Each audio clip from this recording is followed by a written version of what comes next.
Assalomu alaykum. Bu Honda QM5 elektr sedanlar orasida o'ziga xos model. Bu nafaqat ko'rinishi, balki falsafasi bilan ham ajralib turadigan avtomobil. Bugungi obzorimizni ana boshladik. Elektr avtomobil uchun eng muhim narsa nima? To'g'ri, masofa. Bu avtomobil esa bir quvvatlanishda 500 km yo'l bosadi. Kun davomida shahar bo'ylab aylanish yoki uzoqroq safarga chiqish uchun yetarli. Oldi privod, an'anaviy Honda uslubi, 60 kWh batareya, shaharda harakatlanish uchun ideal muvozanat, tezkor tezlanish va silliq yurish. Ichkariga nazar tashlang. Katta bar, zaryad stansiyalari, sensor ekran, ergonomik boshqaruv, qulay o'rindiqlar.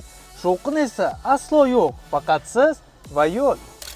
QM5 ning maksimal tezligi 145 km/soatiga. Bu avtomobil tez yurish uchun emas, balki ishonchli va yoqimli harakatlanish uchun yaratilgan.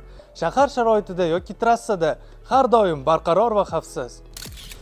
Jim, lekin kuchli, oddiy, lekin zamonaviy, uzoq yurish, qulay boshqaruv va zamonaviy dizayn.